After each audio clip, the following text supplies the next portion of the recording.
The music pulsed. Vaughan felt a shiver. It wasn't the bass, it was the crowd. Everyone was dressed in black. He felt incredibly out of place. This goth bar was his best friend's idea, not his.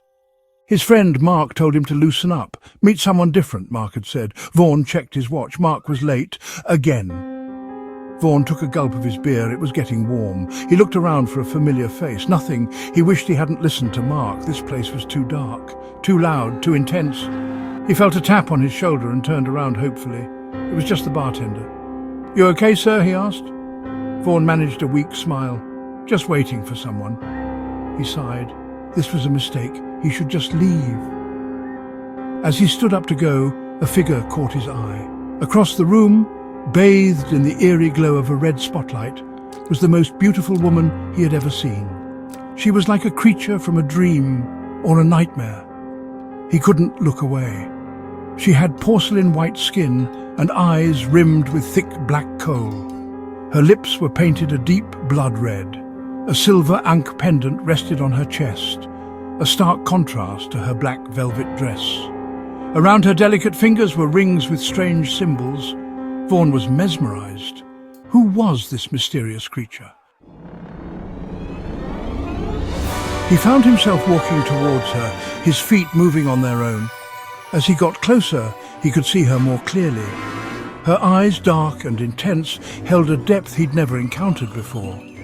She was with a group of people, all dressed in similar Gothic attire, but she stood out.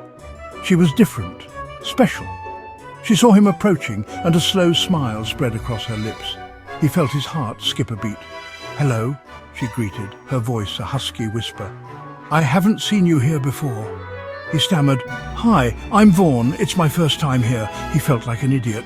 He couldn't believe how nervous she made him. "I'm Eula," she said, extending a hand. He took it, surprised by its coolness. "That's a lovely name," he managed, feeling a little bolder. They talked. Well, mostly she talked. She told him about her love for Gothic literature, her fascination with the Victorian era, and her disdain for the mundane. He listened, enthralled. He had never met anyone like her. She was like a breath of fresh air, or perhaps a gust of dark wind. Either way, he was smitten. "Would you like to see a movie tomorrow night?" he blurted out, surprising even himself. She raised an eyebrow, amusement dancing in her eyes. "A movie? With you?" He felt his cheeks flush. "Yes," he said, "it's a classic horror film, at the Grand Guignol Theatre." The Grand Guignol Theatre was an experience. Built in the late 1800s, it oozed history, and something else Vaughan couldn't quite place. Cobwebs were left untouched in the corners, adding to the ambience. The air itself felt heavy, filled with the whispers of forgotten audiences. He glanced at Eula, her eyes sparkling in the dim light. She looked completely at ease.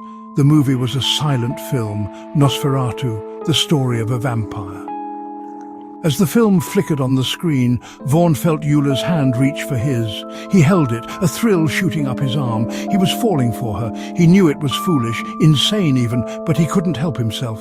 She was different, mysterious, dangerous. During a particularly tense scene, Vaughan felt brave. He leaned in, his heart pounding in his chest. He was going to kiss her, this beautiful, enigmatic creature who had captivated him from the moment he saw her. He gently tilted her chin up and she turned to face him, her eyes wide and dark. Just as their lips were about to meet, she pulled away.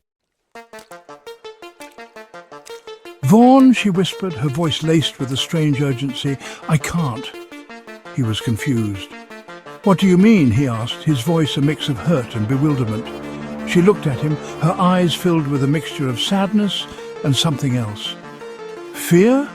We are not meant to be," she said, her voice barely audible above the eerie soundtrack of the film. Before he could question her further, pandemonium erupted in the theatre. Screams filled the air. People were transforming. Their skin grew pale, eyes turned bloodshot, and fangs sprouted from their gums. They were no longer the people Vaughan had seen earlier. They were something else, something monstrous. He watched in horror as the man sitting next to him ripped into the neck of another moviegoer. Blood splattered everywhere. Eula pulled him close, shielding him from the carnage.